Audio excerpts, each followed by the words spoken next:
Buenas tardes. ¿Listos para la palabra de Dios? Muy bien. Hoy vamos a tener nuestra última enseñanza sobre esta serie que hemos aprendido tanto, ¿verdad? Ha sido una bendición saber que Dios nos cuida de muchas maneras y los ángeles son servidores de Él. Tenemos una lucha también contra los ángeles caídos, pero finalmente, pues, sabemos que Dios, estamos en sus manos y Él nos cuida. Los ángeles y la muerte de un cristiano. ¿Qué papel tienen los ángeles cuando un cristiano muere? Vamos a leer un texto que es en Lucas 16, versículo 22. Lucas 16, 22. Dice así: aconteció que murió el mendigo, digan todos, murió el mendigo, y fue llevado por los ángeles al seno de Abraham. Y murió también el rico, murió el rico, digan todos, a todos les llega, y fue sepultado. Hasta ahí vamos a leer esta lectura. Uno de los temores más fuertes en todos los seres humanos, sin excepción, pues es el temor a la muerte, no hay duda. Todos en algún momento de nuestra vida sentimos ese temor a la muerte. Ayer, después de la reunión del sábado, que se da el mismo mensaje, un joven como de unos 18 a 20 años se acercó conmigo, dice: pastor, yo estoy bien asustado, dice, tengo días que tengo un miedo de morirme. Y yo le dije: ¿de ese tamaño son tus pecados? Dice: pues sí, pues es que yo he vivido como yo he querido y tengo miedo de que si me muero, ¿a dónde me voy? Y bueno, platiqué con él, pero yo vi a un joven de 18 años temeroso de la muerte. Esto es algo muy humano. El rey David, por ejemplo, dijo en una ocasión, en el Salmo 55, versículo 4, lo siguiente: mi corazón está dolido dentro de mí. Él estaba pasando por aflicción. Pero luego añadió: y terrores de muerte, no terror, terrores, dice, de muerte sobre mí han caído. Esta es una situación muy humana. Todos los seres humanos llegamos a sentir ese miedo a la muerte. Se dice que un día la vida le preguntó a la muerte: ¿por qué la gente me ama tanto y a ti te odian tanto? Le preguntó la vida a la muerte. Y la muerte le respondió: fácil, dice, porque tú eres una hermosa mentira y yo soy una dolorosa verdad. Y sí es cierto. Sí, la muerte es una dolorosa verdad. Que lo crea o no, lo desee o no, tarde que temprano enfrentaremos ese evento. También es verdad que la vida en cada uno de nosotros no es igual. Vemos aquí en el texto que leímos que había un rico que vivía pues con holgura, pero también vemos a un pobre. Entonces la vida es distinta para cada uno de nosotros.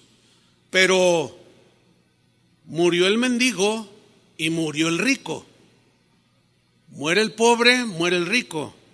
Muere el sabio, muere el ignorante. Muere el doctor, muere el albañil. Muere el sabio y muere el que sabe mucho y muere el que no sabe tanto. Pero a todos, tarde o temprano, enfrentamos la muerte. La muerte, esa palabra. Según la Biblia, la muerte es una palabra que viene del griego y significa literalmente separación. Es decir, cuando una persona muere, se separa su alma de su cuerpo. Su cuerpo queda en la tierra y su alma vuela a solo dos lugares existentes: el cielo o el infierno, según la Biblia. Pero todos enfrentaremos tarde o temprano esta eventualidad. La Biblia es el único libro que habla del origen de la muerte, la razón del por qué el ser humano muere.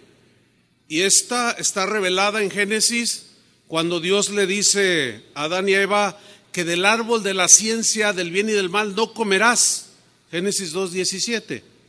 Porque el día que de él comieres, ciertamente es una palabra que significa sin duda alguna, morirás. La muerte aquí tiene dos sentidos. Un sentido netamente espiritual.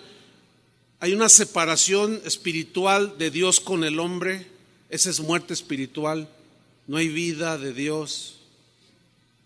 Y muerte física, la separación del alma del cuerpo. El espíritu, ese va a Dios, que es el hálito de vida, ¿sí? Pero el alma es donde está nuestra conciencia, donde están nuestros sentimientos, donde sabemos quiénes somos, donde discernimos, donde tomamos decisiones, donde está la voluntad. Ese es el alma, el yo, ¿sí? Consciente. Pablo nos revela posteriormente en el Nuevo Testamento, en Romanos 6:23, que la paga del pecado, ahí está, la paga del pecado, la consecuencia del pecado es ¿qué? Muerte, separación de Dios. Separación de Dios y separación física de nuestro ser consciente, de nuestro cuerpo. Es pues la muerte es como una cuenta que tarde o temprano tenemos que liquidar. A todos nos llegará el día en que la muerte vendrá a cobrarnos la cuenta. Los mexicanos somos muy dados a reír acerca de la muerte. Otros, el latino por naturaleza es así. Toman de la muerte de manera humorística. Se hacen calaveritas y se dicen dichos acerca de la muerte, pero ignoran que una eternidad de sufrimiento les espera. Por razones del ministerio, los cementerios son lugares donde frecuentamos los pastores, pues, de manera continua. ¿Por qué? Pues porque se mueren también ustedes, los hermanos. Entonces tenemos que enterrarlos, tenemos que sepultarlos. Su cuerpo, aunque su alma vuela con el Señor, llevado por los ángeles del Señor hasta la misma presencia de Dios. Pero para mí es inevitable en algún momento empezar a leer algunos epitafios que están ahí en las tumbas. Por ejemplo, había uno que decía así con humor lo siguiente: decía, aquí yace Gilberto García, que con un fósforo un día fue a ver si gas había, y sí había. ¿A quién se le ocurre ese epitafio? Pues lo toman con humor, pero la pregunta es, bueno, su cuerpo está ahí y su alma. Esa es la gran pregunta. Otro epitafio decía, Luciano, aquí te espero pacientemente porque sin duda te tocará. Sé que un día de seguro llegarás donde yo estoy, tu esposa. Otro epitafio decía de manera así contundente, estoy aquí en contra de mi voluntad. Para que vean la impotencia que siente el ser humano ante la muerte. Y hay quien deja ahí pues su epitafio. Pero los epitafios en las tumbas de los cristianos son muy distintos. Por ejemplo, en uno se leía, si me amáis, no me lloréis a mí. Más bien, venid y buscadme, porque estoy en el reino de los cielos. Oh, eso está interesante, ¿no? Porque, ay papá, ay abuelita, no me llores a mí. Yo estoy en el reino del cielo, ven y búscame acá acá estoy, acá te espero. El Salmo 23, versículo 4, es de los epitafios más socorridos por los cristianos, de los favoritos. Dice así: aunque ande, o a pesar de que ande en valle de sombra de muerte, no temeré mal alguno, porque tú estarás conmigo. Tu vara y tu cayado me infundirán aliento. Juan 11:25 es otro epitafio que aparece mucho en las tumbas de los cristianos. Y tomado Juan 11:25 dice: yo soy la resurrección y la vida.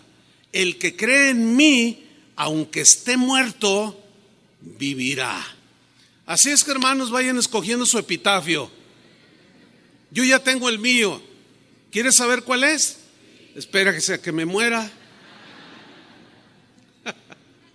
Pero imagínate que tú no alcanzas a pedir tu epitafio y que lo pongan, pero lo pone tu esposa, y que diga algo así como: aquí yace el hombre más fiel, trabajador y excelente padre que ha existido sobre la tierra. ¿Te gustaría ese epitafio, varón? ¿Y si te mueres ahorita, sí te lo pondría tu esposa? Ay, ay, ay. O imagínate, esposa, que pues te tocó a ti y te ponen un epitafio: aquí yace la mujer más virtuosa que conocí en toda mi vida. ¿Les gustaría ese epitafio, señoras? ¿Arreglaron la cama hoy en la mañana? Bueno, ya mejor lo dejamos ahí. Me voy a meter en problemas. Para los cristianos la muerte es un evento inevitable, lo mismo que para los no cristianos. Pero es muy, muy diferente cuando un cristiano muere. Como humanos, tanto ateos, no creyentes o como sea, o cristianos, todos sentimos un dolor, todos sentimos una tristeza. Eso es muy humano. Sentimos aflicción. Sin embargo, para nosotros, los cristianos, es muy diferente a pesar del dolor. Pablo, en Filipenses 1:21, dijo una verdad contundente respecto a la muerte. Dijo lo siguiente, Filipenses 1:21: porque para mí, dijo, el vivir es Cristo. Mi vida está consagrada para vivir para Dios. Y el morir es ganancia, dijo. Bueno, para alguien que no cree y para los que rechazan a Jesús, esto que dijo el apóstol Pablo suena loco. ¿Cómo que morirme es ganancia? Para ellos, cuando algunos de los que no creen mueren, ellos tienen una frase, así como nosotros tenemos esta: para mí el vivir es Cristo, morir es ganancia. Ellos también tienen su frase que no falta en cualquier funeral de gente que no vivía sin Dios, sin temor de Dios. Ellos dicen: lamentamos la terrible pérdida de fulano de tal. Para ellos es una pérdida, pero ellos creen que es una pérdida nada más porque se murió y ya no lo van a ver. Pero no ven el otro lado, no alcanzan a ver más allá, hacia la eternidad. ¿Dónde está su alma? Esa es la gran pregunta. Ellos dicen: lamentamos la pérdida, y nosotros decimos: nosotros ganamos cuando nos morimos. ¿Ven cómo es tan diferente?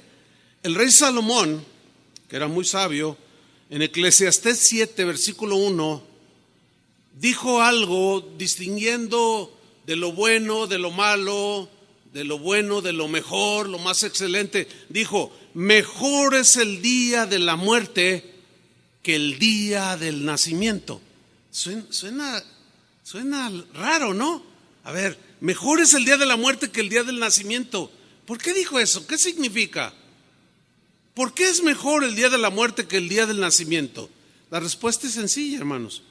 Porque es el fin, la muerte es el fin, en el caso de nosotros, de todos los afanes, de todas las luchas, de todas las aflicciones, de todas las preocupaciones. Ya no te vas a preocupar por la renta. Ya no te vas a preocupar por desvelarte, acostarte temprano y levantarte muy de madrugada para subirte a un camión atiborrado de gente que a veces no se baña. Todo eso se acabó. Las preocupaciones, las enfermedades, todo eso terminó. Por eso dice Salomón, mejor es el día de la muerte que el día del nacimiento. Una vez, en los inicios de casa de oración, allá por los años 80, nos sucedió algo que quiero contarles. Había una señora que tenía una hija que un día enfermó de muerte y nos pidió oración. Aquí oramos continuamente por los enfermos y Dios ha hecho milagros extraordinarios y le damos gracias al Señor. Pero recuerdo que pidió oración y oramos por su hija. Ellos asistían a casa de oración. Pero en medio de esa oración y la adoración al Señor, Dios le dio al pastor Chava Pardo una palabra y tomó el micrófono y dijo: yo tengo una palabra para usted, hermana. Y la hermana así expectante y le dice: su hija sanará, le dijo así. Y la hermana lloró y se consoló y se fue bien contenta. ¿Y qué creen? Que se muere la muchacha. Y cuando nos enteramos, y que llega la señora después del sepelio a reclamarnos que le habíamos mentido, pero le reclamó a Chava, porque él fue el que le dio la palabra. Entonces yo dije: ay, Señor, ¿qué le va a decir? Yo no sabría qué decirle, porque no tenía la gracia en ese momento, porque yo no era el involucrado directo. Yo dije: ay, Señor, ¿qué le va a decir? Y Chava le dice: no le engañamos, su hija sanó. No, pero se murió, pero está sana. Ya no tiene cáncer, ya no le duele, ya no llora, ya no se pone triste. Esa es la sabiduría de Dios, porque tenía razón el pastor Chava. Bien que se la sacó con la sabiduría de Dios, ¿verdad? Estuvo bueno eso. Isaías 57, versículo 1, en la versión Dios habla hoy, dice el profeta: los hombres honrados, en la Reina Valera dice: muere el justo, pero aquí dice: los hombres honrados, las mujeres honradas mueren y nadie se preocupa. O sea, pues toda la gente se muere, esa es la idea. Pues también se murió. Era un hombre bueno, una mujer buena, pero no les preocupa. Los hombres buenos, dice, desaparecen y nadie entiende, aquí está, que al morir se van libres de los males. Ahí está. Sí había sanado la muchacha, ¿o no? Murió una joven justa, lavada con la sangre de Cristo. Pero pocos entendieron que al morir se fue libre de sus dolencias y de sus males y de sus aflicciones. Y lo dice el versículo 2, y entran en la paz. En la paz. Todo el mundo quiere paz. Entran en la paz. Habían seguido un camino recto y ahora descansan en sus tumbas. Bonitos textos, ¿no? Descansan. Esa palabra me recuerda a Jesús cuando dijo: vengan a mí los que están trabajados y cargados, yo los haré descansar. Ese descanso del alma, esa paz del alma que solo Jesús puede dar, pero que al morir el cuerpo y separarse el alma y los ángeles llevar nuestra alma a la presencia de Dios, pues ¿quién se va a acordar de los dolores, de las enfermedades, o de las deudas, o de las aflicciones? Nadie. En el Salmo 116, versículo 15, el rey David dijo algo que pocas veces se toma en cuenta. No se analiza con objetividad y el cristiano a veces se confunde y no lo entiende.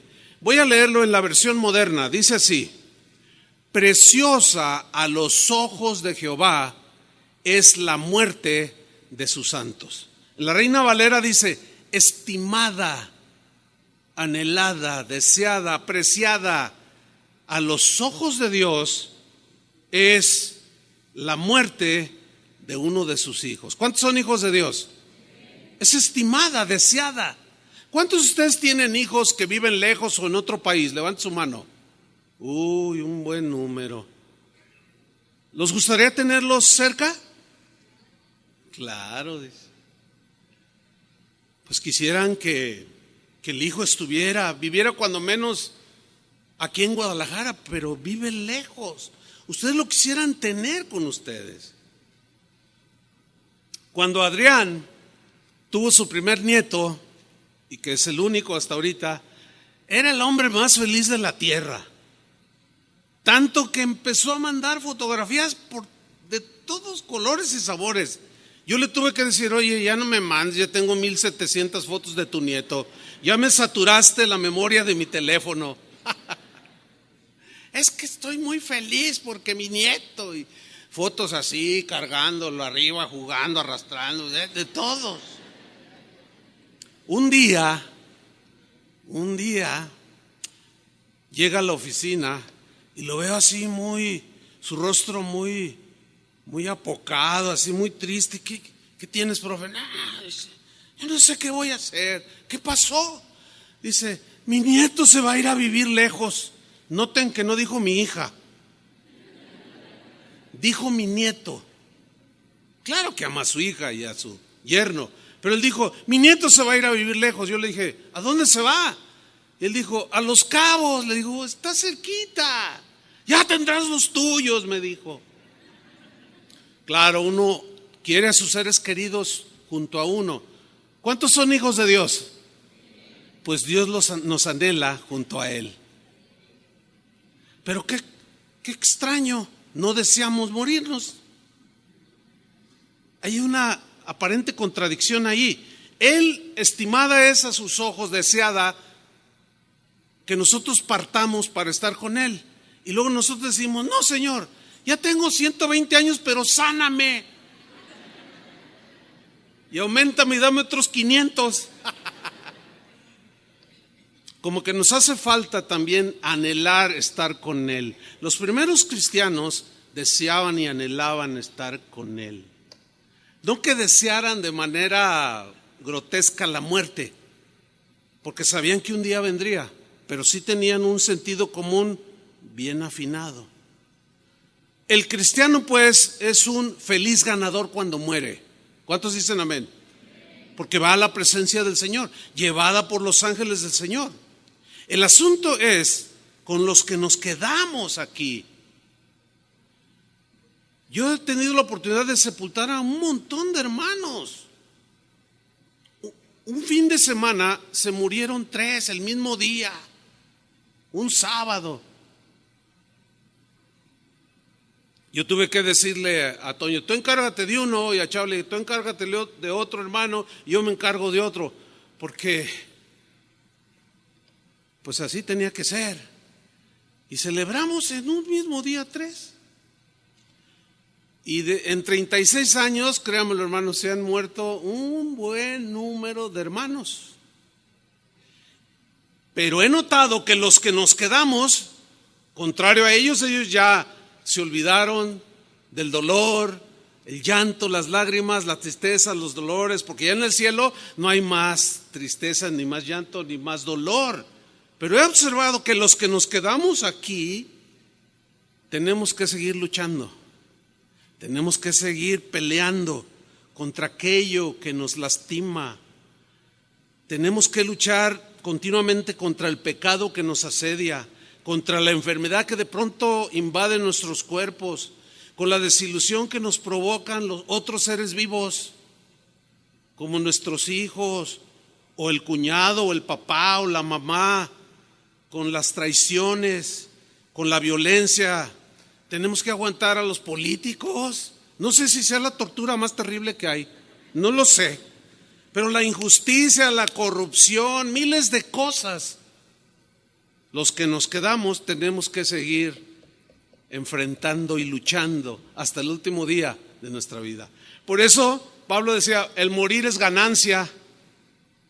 Una vez Jesús les decía a sus discípulos, a la gente que lo escuchaba, que él tendría que morir en una cruz. Y empezaban a llorar. ¡Ay, no! Y dijo, no, espérense.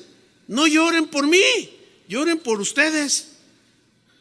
Claro, Jesús iba a sufrir los dolores de la muerte como consecuencia de la paga de nuestros pecados por ti y por mí. Pero los que se iban a quedar iban a sufrir una persecución por haber creído en Cristo terrible. Por eso Salomón sabiamente en Eclesiastés 7:1, ahora lo voy a leer en la versión en lenguaje actual, es el mismo versículo, ya lo leí anteriormente, pero leo hasta el versículo 4, porque miren lo que dice Eclesiastés 7:1. Más vale, dice, más vale ser respetado que andar bien perfumado. Tú puedes oler bien bonito, a limpio, higiénico, pero es de mucha más valor, según Salomón, que la gente te respete. Y el respeto se gana por el comportamiento que tienes. Y empieza a contrastar lo que es de más valía.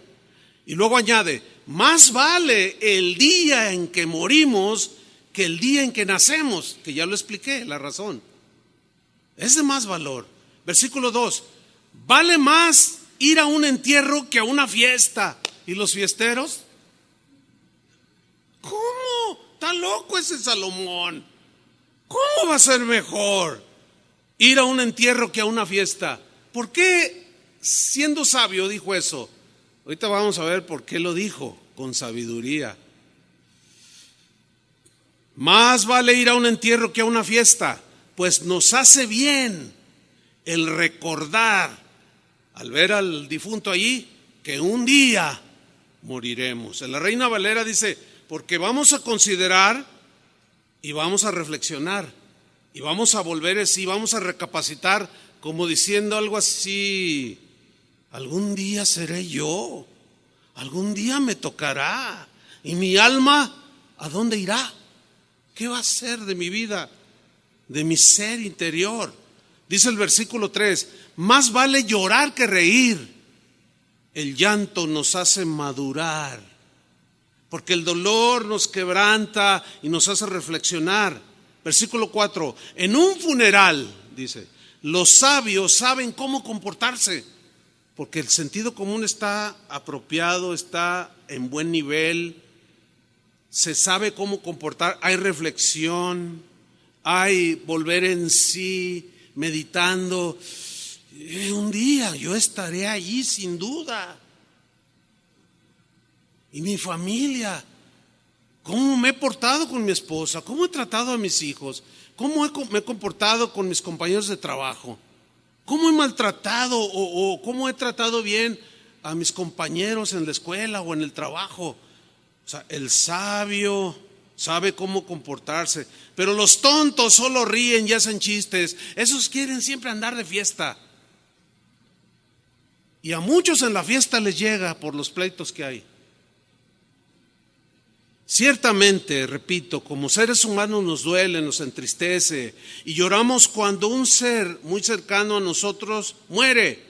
Sin embargo, sabemos que es ganancia para él. Hay tristeza, pero a la vez hay un gozo.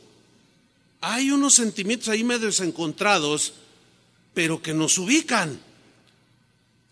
Cuando un cristiano muere, tiene una promesa contundente que dio Jesús. Y esa promesa tiene que ver con la resurrección del cuerpo que está ahí en el hoyo, en la tumba. Había una familia, había 3 hermanos. Uno se llamaba Marta, otro se llamaba María, y había un hombre. El tercer hermano se llamaba Lázaro. ¿Recuerdan esa historia de Lázaro? Y Marta y María, sus 2 hermanas. Dice la Biblia que Jesús los amaba mucho. Un día Jesús andaba lejos de la aldea donde vivía Lázaro y con sus hermanas, y le fueron a avisar que Lázaro había enfermado y había muerto. Entonces Jesús se los comunica a sus discípulos y les dice: vamos a las aldeas a ver a Lázaro porque Lázaro duerme, así dijo. Y los discípulos dijeron: pues cuando despierte y pues ya despertará. La palabra dormir en la Biblia es un eufemismo que siempre se refiere a la muerte de un cristiano. Entonces, como ellos no entendieron la expresión, Jesús les tuvo que decir: no se equivoquen. Vamos porque Lázaro, mi amigo, murió. ¡Ay, cómo murió! Entonces Jesús va y ahí van los discípulos detrás de él. Le sale al encuentro Marta y le dice: Señor, si hubieses estado aquí, mi hermano no habría muerto. Así le dice. Y Jesús le dice: ¿dónde lo pusiste? Ven y ve, Señor. Y dice que cuando se paró enfrente de la tumba de Lázaro, dice ahí el Evangelio de Juan, y Jesús lloró. Ese es uno de los textos más cortitos que hay. Y Jesús lloró, mostrando Jesús un corazón sensible, solidario. Él como humano sintiendo lo que estaba sintiendo Marta y María. Y lloró. Llorar cuando se muere un ser querido no es un pecado ni falta de fe, como algunos pues afirman por allí, al no entender todo el contexto de la Biblia.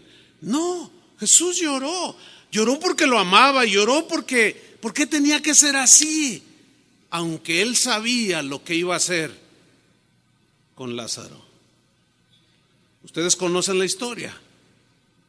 Él sabía, dice, lo que iba a hacer, o sea, a resucitarlo de entre la muerte.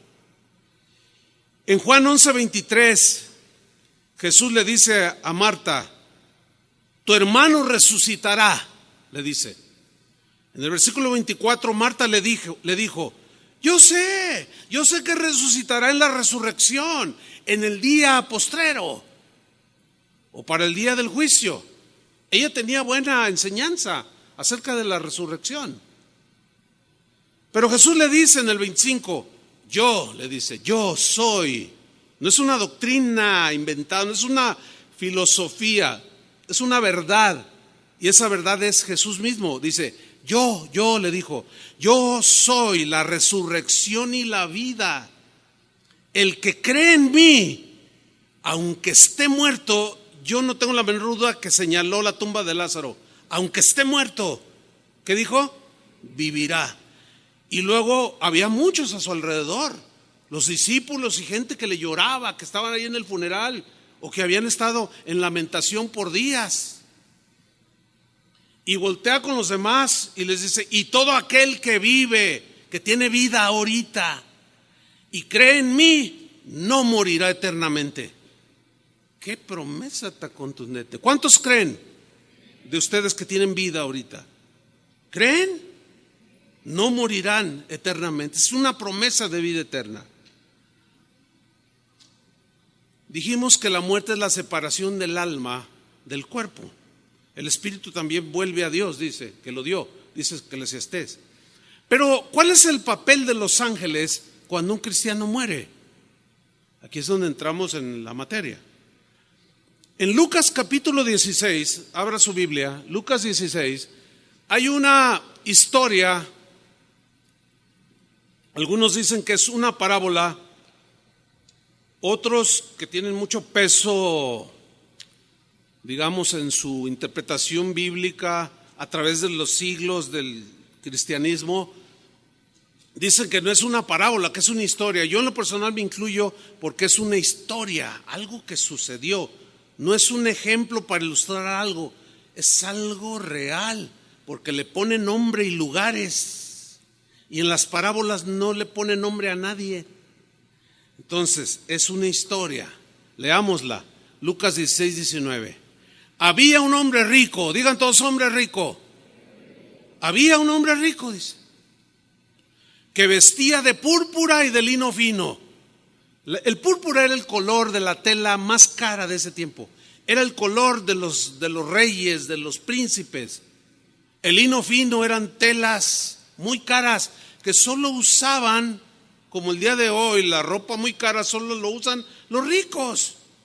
El otro día me estaban contando de alguien que era muy rico y que murió no hace mucho, y que encontraron en su vestuario de este hombre rico, encontraron como 300 trajes sin estrenar, todos de marca Hugo Boss, Armani, qué sé yo, trajes que valen hasta $10,000. ¿Se puede imaginar un traje de $10,000? Este me costó $100.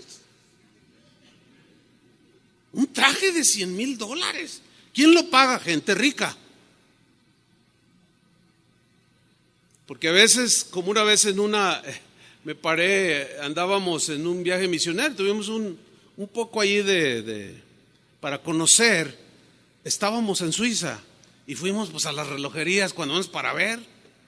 Y yo me acuerdo que me paré enfrente así un aparador y estaba un reloj en pues como un aparato que daba vueltas. Estaba así, dando vueltas. Estaba bonito el reloj. Y cuando le veo el precio, oye, a ver, ¿qué precio ven? Decía $65,000, decía el precio. Y decía US, o sea, dólares. Y entramos a la tienda, salió una chica hablándonos en español. Y yo le dije, oiga, ¿el precio de ese reloj es en dólares? Y dice, sí, es en dólares.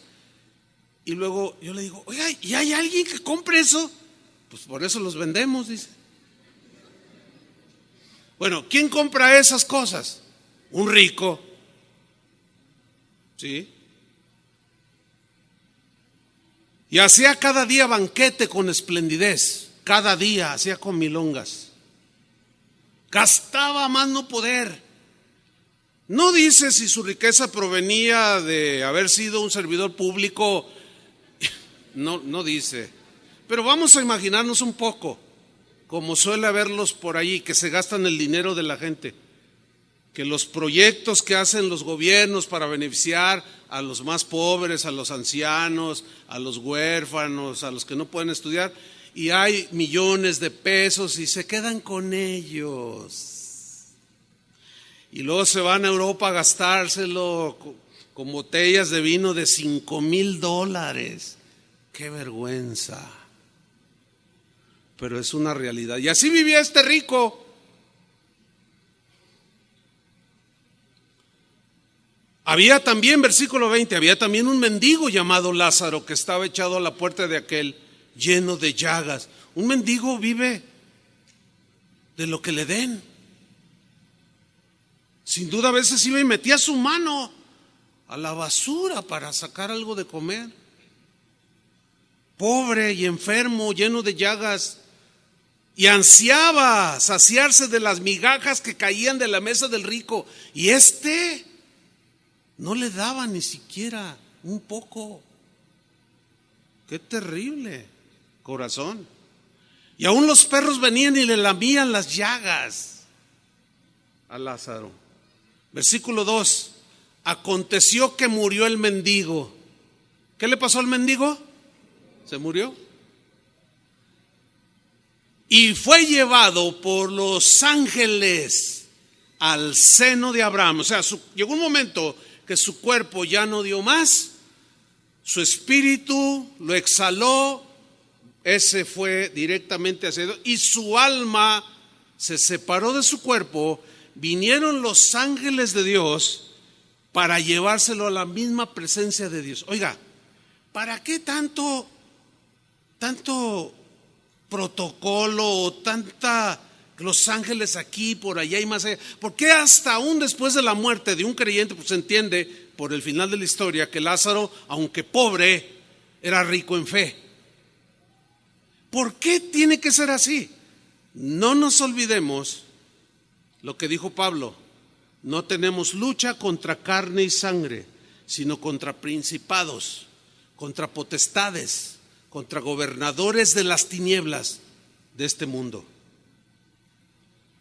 Esos principados, potestades son ángeles caídos, demonios. Eso ya lo explicamos, lo recuerdan, ¿no? Bueno, según la Biblia hay 3 cielos. El cielo, el primero, es la atmósfera donde nosotros vivimos, donde respiramos el aire. Eso sería el primer cielo.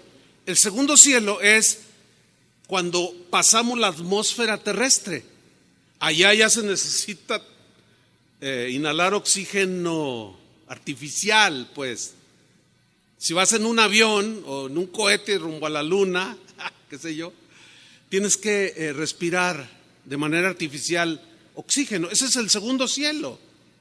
Y el tercer cielo es la habitación de Dios. Ok, ¿dónde pululan y tienen su actividad los ángeles caídos? En el primero y segundo cielo. Porque en el tercero ya no, en el tercero de allá fueron expulsados. Entonces, cuando el alma de un cristiano muere, los demonios quieren aún después de la muerte de un cristiano dañarlo.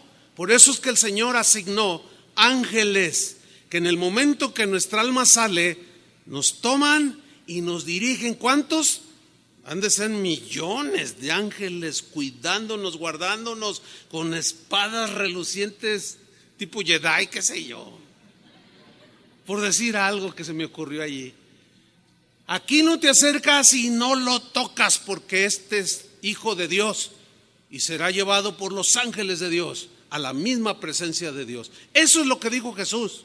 No es ninguna parábola, no es ningún ejemplo, nada más así. Es una realidad. Fue llevado por los ángeles al seno de Abraham y murió también el rico. Digan todos, también los ricos se mueren, díganlo. No solo el pobre, también los ricos. Y todos. Y fue sepultado. Ahora, sígame con mucha atención, versículo 23. Y en el Hades, digan todos el Hades. ¿Qué es el Hades? Bueno, vamos a responder más adelante esa pregunta.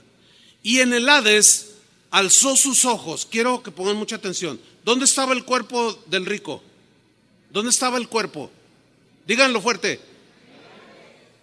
Sí, no, dije el cuerpo. ¿Dónde estaba el cuerpo? En la tierra, sepultado. En el Hades estaba su alma. Yo quiero que noten que el alma sigue con la capacidad de sentir dolor, de captar las vibraciones del dolor, las sensaciones de sed, de sufrimiento. Es bueno notar eso. Alzó sus ojos, pero si su cuerpo estaba allí, es que el cuerpo nada más es como el vehículo donde nuestro yo, nuestro ser habita. Y estos ojos son como un traje especial. Pero al morir se separa y se va o al cielo o al infierno. Pero el cuerpo queda allí. Entonces vemos que el alma de este hombre rico que vivió como él había querido, ha oído a todos esos que dicen, yo vivo la vida como quiero, nadie me dice lo que yo tengo que hacer. Pues sí, tienen razón, yo también vivo la vida como me da la gana. ¿Ustedes también? Yo sí. A mí me da la gana seguir a Jesús. ¿A ustedes también? A mí me da la gana adorarlo, a mí me da la gana caminar con Dios. Cada quien vive como le da su gana. Y el rico vivió así. Y su alma de pronto se encuentra en ese lugar de tormento. Y dice que alzó sus ojos estando en tormentos. Le dolía, aunque su cuerpo estaba allí. Y vio de lejos a Abraham y a Lázaro en su seno junto a él. Entonces él dando voces, ¿hablaba el alma? Eso es lo que dice, o sea, sigue teniendo las mismas capacidades después de muerta. El cuerpo, el alma sigue teniendo esas capacidades de ver, sentir. Y mira lo que le dice: ten misericordia de mí y envía a Lázaro para que moje la punta de su dedo en agua y refresque mi lengua, porque estoy atormentado en esta llama. Tuvo sed.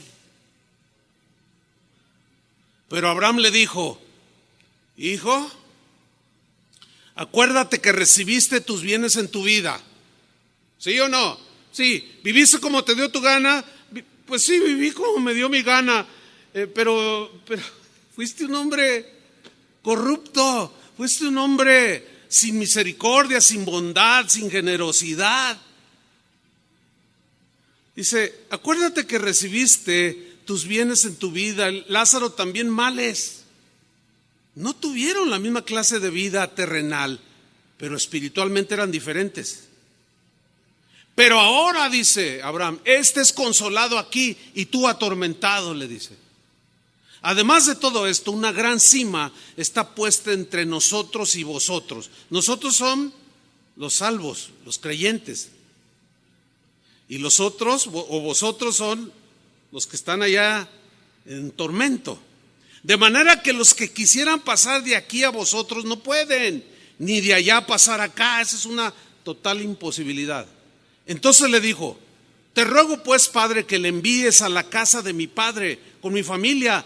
Tengo 5 hermanos, para que les testifique, les haga volver en razón, para que no hagan lo mismo que yo, a fin de que no vengan ellos también a este lugar de tormento. Y Abraham le dijo, a Moisés y a los profetas tienen, óiganlo, significa las escrituras. Tienen los escritos de Moisés, tienen los escritos de los profetas, a ellos oigan, lean y crean lo que dice allí. Él entonces dijo, no, padre Abraham, pero si alguno fuere a ellos de entre los muertos se arrepentirán. Mas Abraham le dijo, si no oyen a Moisés y a los profetas, o sea, si no creen las escrituras, tampoco se persuadirán, aunque alguno se levantare de los muertos. Qué historia, ¿no? Ahora, aquí voy a entrar en un punto un poco difícil, quiero que me pongan mucha atención.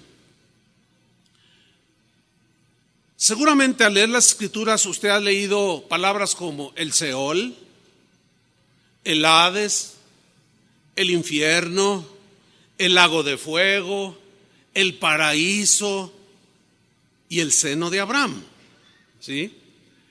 Ok, quiero hablar muy breve acerca de estos lugares que parecen distintos, pero no.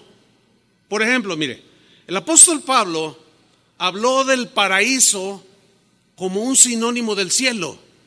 Él dijo en 2 Corintios 12:3 que había sido arrebatado al tercer cielo. Ahí es donde se toma tercer cielo. Tercer cielo. O sea, fue llevado.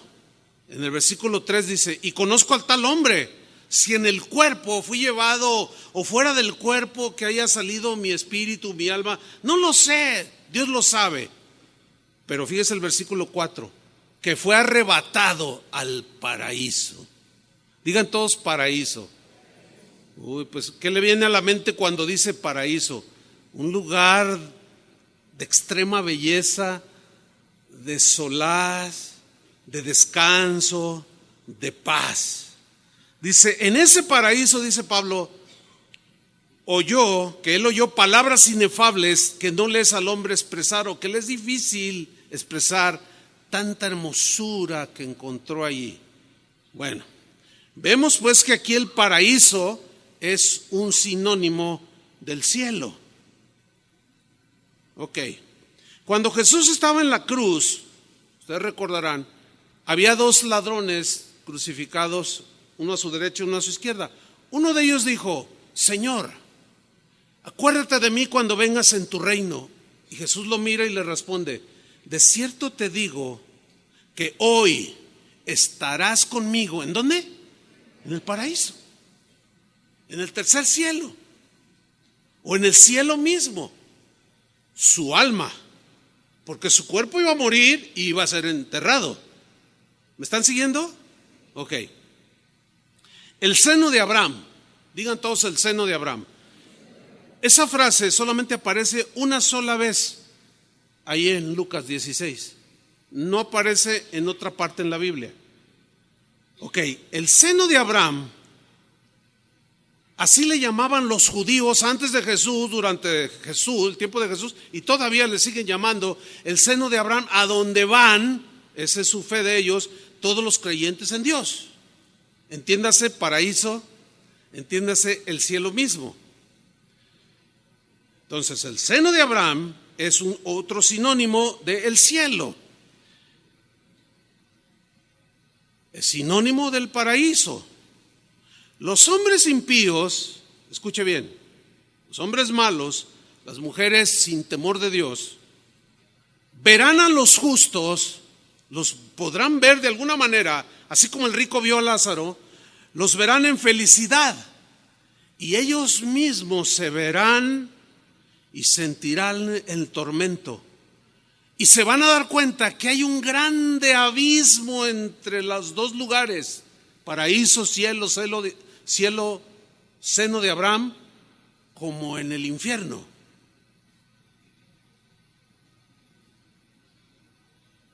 Ni ellos pueden salir de allí, ni nosotros vamos a querer salir de acá. ¿Han oído ustedes cuando la Biblia dice el Seol? ¿Qué es el Seol? El Seol es simple y llanamente la tumba, el lugar de los muertos, o sea, de los cuerpos que ya no tienen alma ni espíritu. Ese es el Seol, la tumba. ¿Dónde estaba el rico? En el Seol. ¿Dónde estaba Lázaro? En el Seol, o sea, en la tumba, bajo tierra.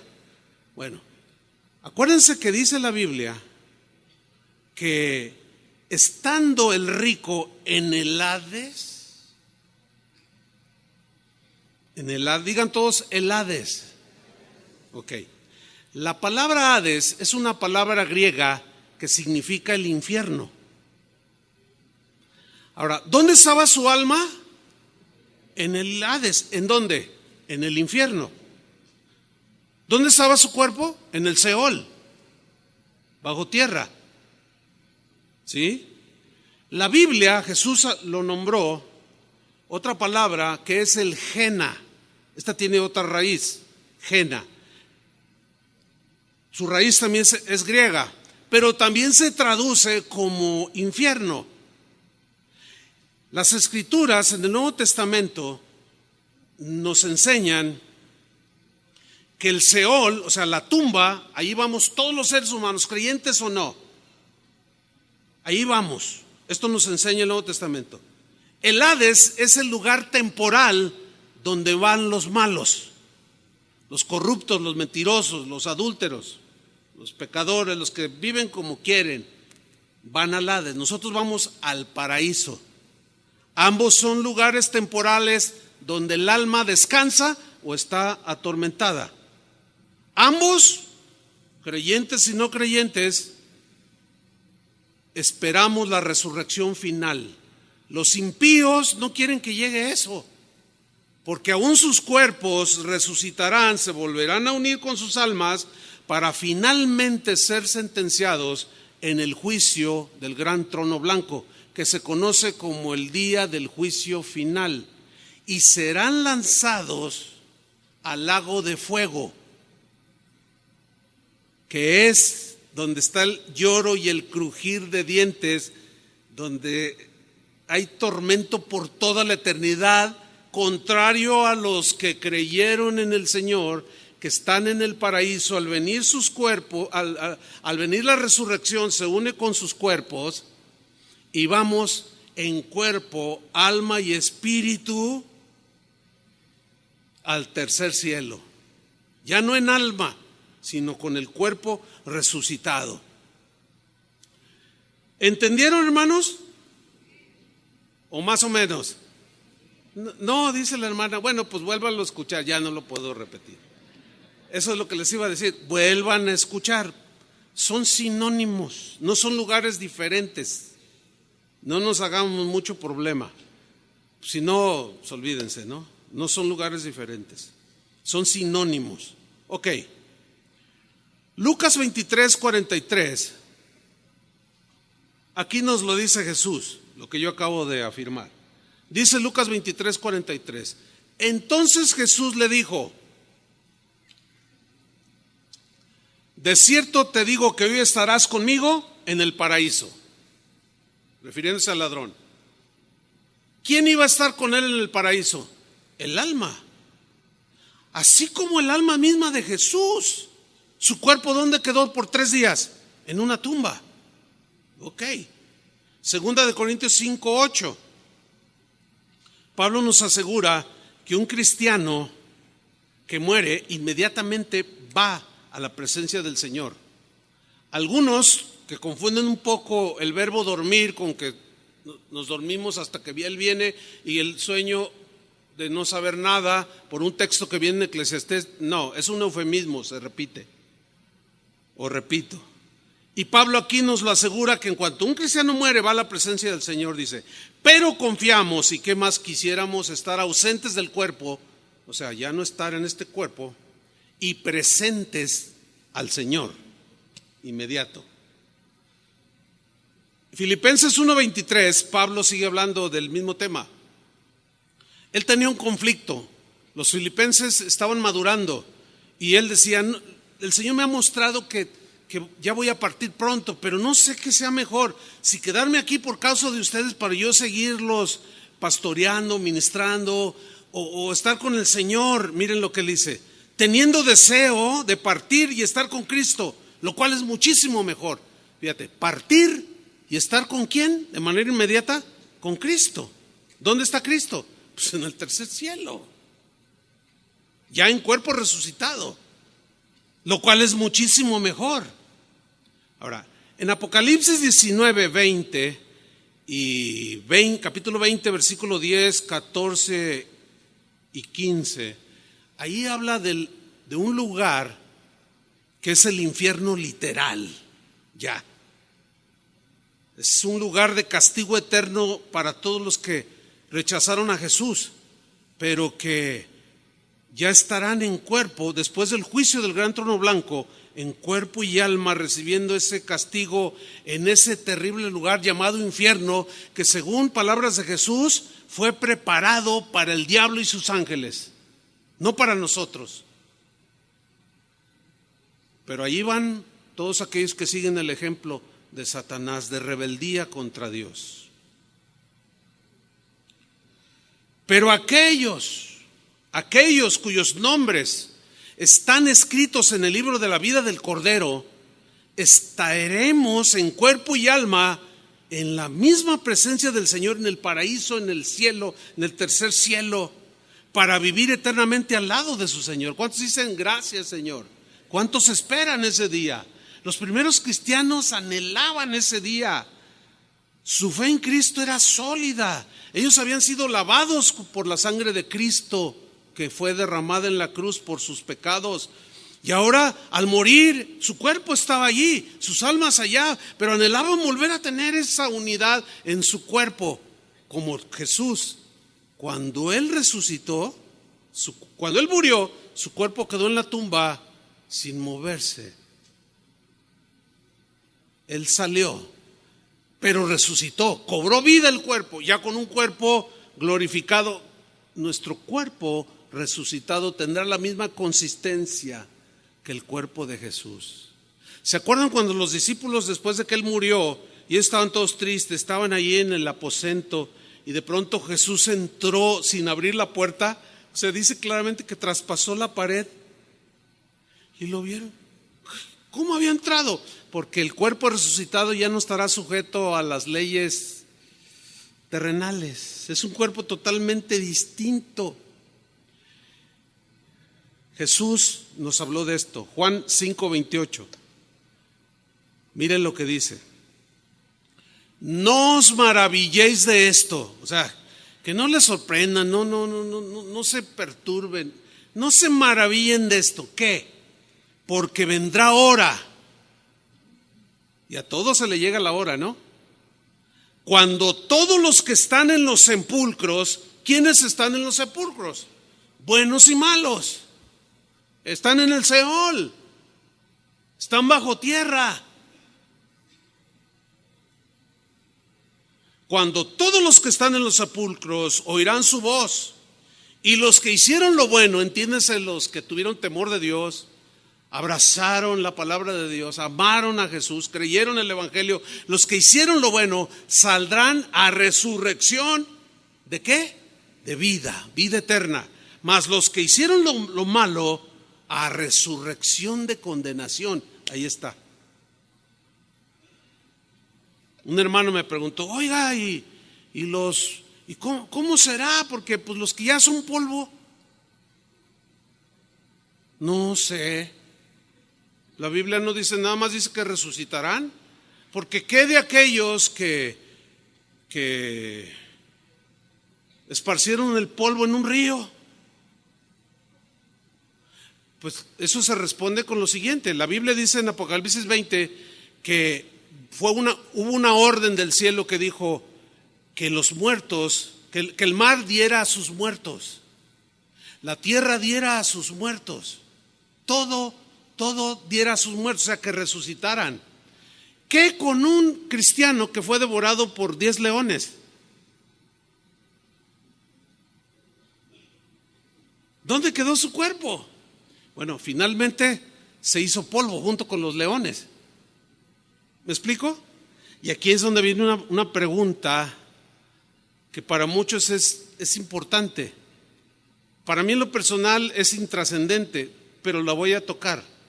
Pastor, ¿le es permitido a un cristiano ser incinerado? ¿Han pensado en eso? Les voy a dar una respuesta corta y les voy a responder con una pregunta. ¿Cómo están los huesos de Pedro, por ejemplo, en este momento? ¿Están hechos qué? Polvo. O los huesos de Esteban que lo apedrearon y ¿dónde está el cuerpo de Esteban? Ya no está. Es polvo, ya formó parte de la tierra. No se olviden de aquella máxima del Señor: polvo eres y al polvo volverás. Pues ya no están todos esos.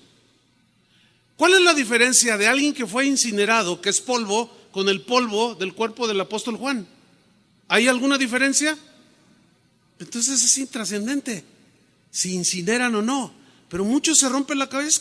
Es que los cristianos se nos es prohibido. ¿Dónde? Y se preocupan por no tener un cuerpo incinerado que termine en polvo y se olvidan de su alma, que es lo más importante. No ponen el punto principal en el alma, que es eterna, y dicen: no, a mí no me quemen porque me voy al infierno.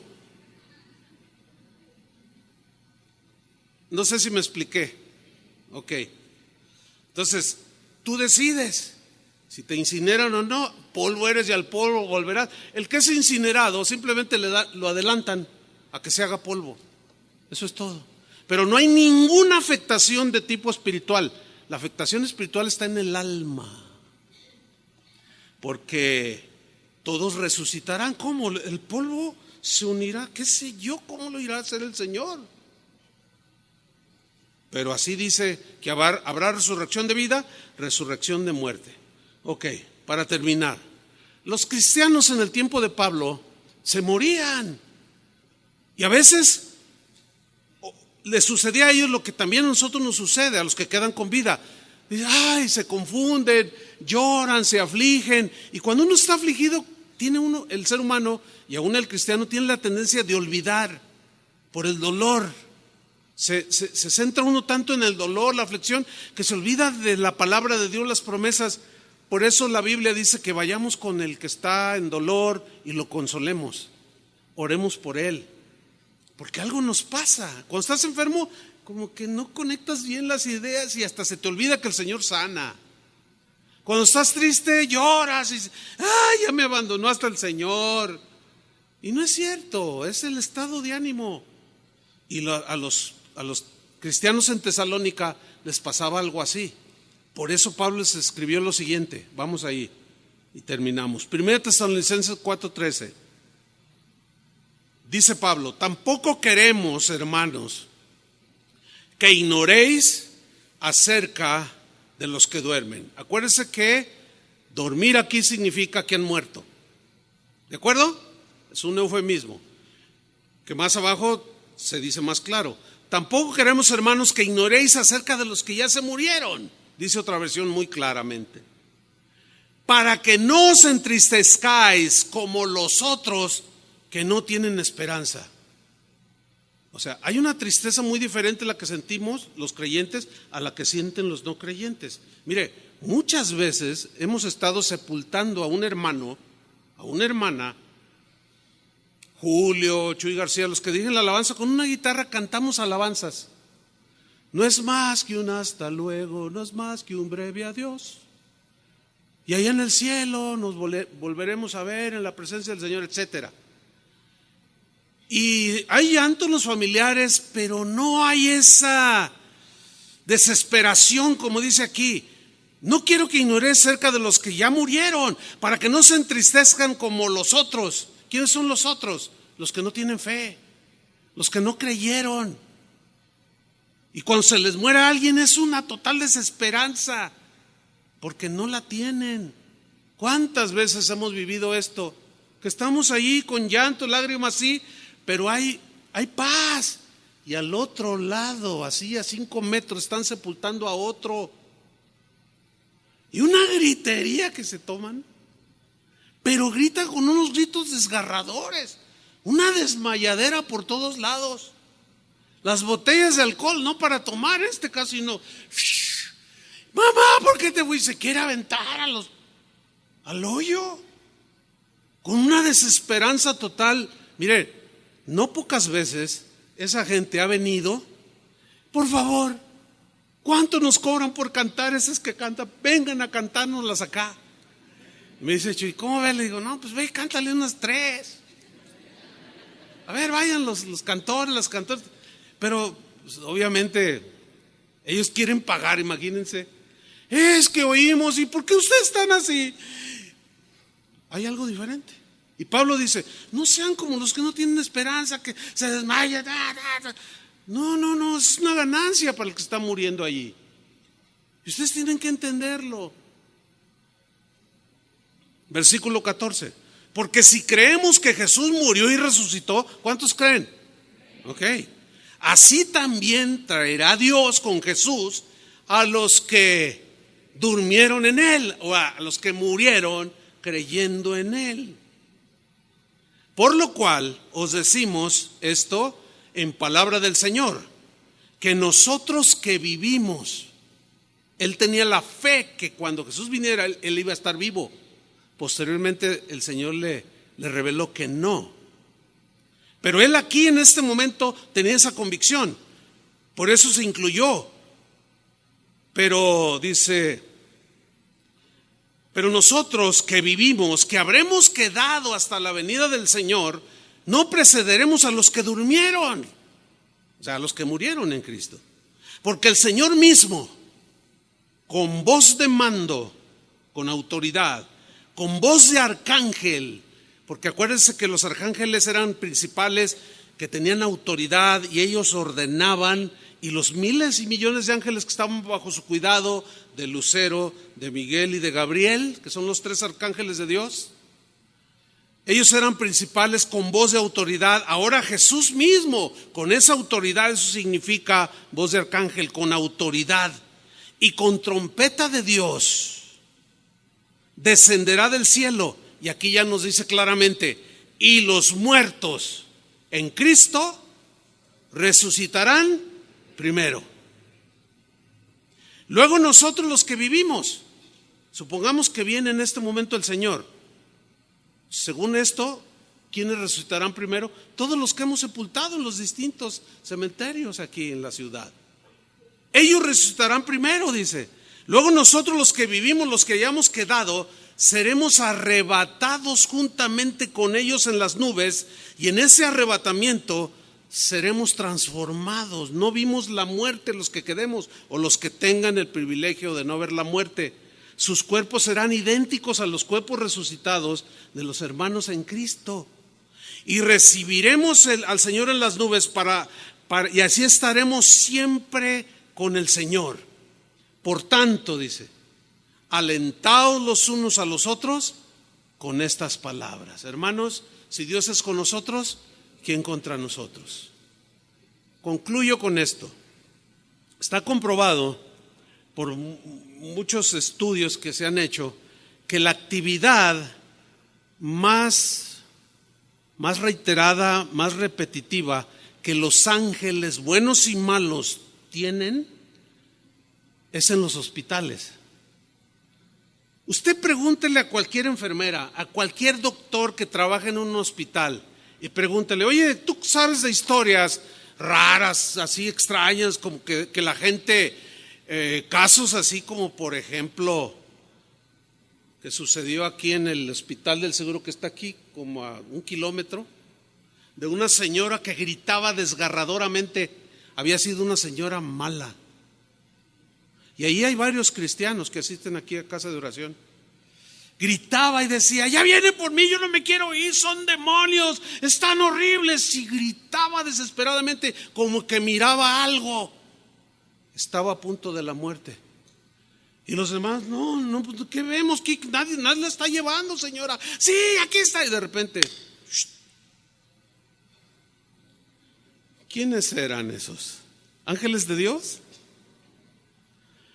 Pero también va a escuchar historias de cristianos, y yo lo he vivido así directo, que está allí ya en las últimas el cristiano, la cristiana, y los familiares cristianos están en el dolor. Ay, hermano, ore para que el Señor le dé otros 500 años de vida. Ay, sí. Entonces uno pacientemente trata uno de hacerlos entender. ¿Cuántos años tiene tu mamá? Pues tiene 93. Oye, ¿no crees que ya? Dice: ay, es que me duele tanto, dicen. Bueno, yo tengo mi madre que está aquí oyendo el mensaje, está ya sentada atrás, tiene 95 años. Yo hablo con ella. Lo más normal, lo más natural es que ella se vaya primero. Aunque nadie sabe, ¿verdad? Pero lo más normal, por obvias razones, es que ella se vaya primero. Y ella está oyendo esto ahorita. Aquí está presente. Y yo hablo con ella de esto. Y he estado, hermanos, en situaciones así. Pero pastor, fíjese, mi mamá ya está delirando. Dice que ve ángeles que vienen por ella. Ah, no, entonces ¿por quién? No está delirando tu mamá. Está comprobando, se está comprobando en ese momento que Jesús dijo la verdad. ¿Qué ve? Le dije una vez a una mujer que estaba ya en las últimas, una hermanita que por años estuvo aquí. Dijo: hermano Chuy, es que veo ángeles, ya me quiero ir. Es que son tan hermosos y dice que me van a llevar con el Señor. La están oyendo y los hijos: ay, no. Digo, por favor. Tengo un mensaje por allí que habla del sentido común. Ya tengo como 3 años trabajando, poco a poquito ahí, semillita tras semillita. Pero un día se los voy a compartir, porque nos falta tanto, ya no digamos revelación profunda, simple sentido común de las cosas de este mundo. Yo les digo: ya es el tiempo, hermanos, acéptenlo.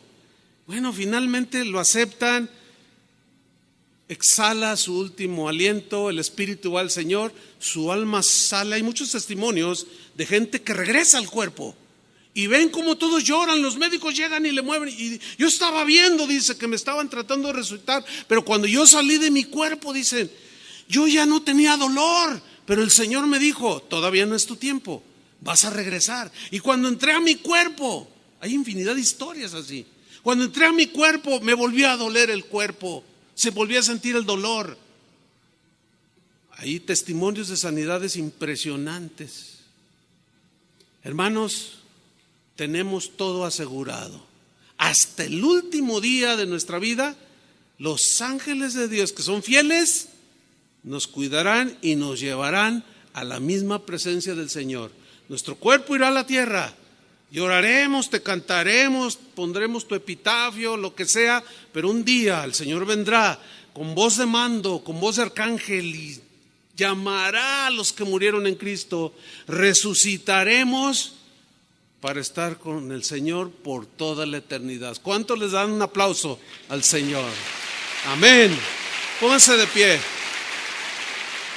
Gracias te damos, Señor. Gracias, muchas gracias por tu palabra que alienta nuestros corazones. No somos gente sin propósito, sin esperanza en este mundo. Tenemos promesas sólidas y en ellas confiamos y creemos.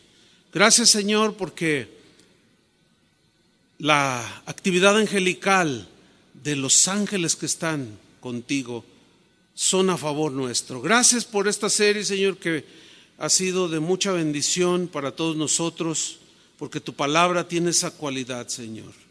Gracias por las enseñanzas que tú nos has dado, el entendimiento, la revelación en tu palabra. Y gracias porque, como dijo el rey David, aún tú me guiarás más allá de la muerte. En el nombre de Jesús, muchas gracias, Señor. Sabemos y estamos confiados que estamos en tus manos y nada nos apartará de ti, Señor. Amén. Dele un aplauso. Que Dios los bendiga.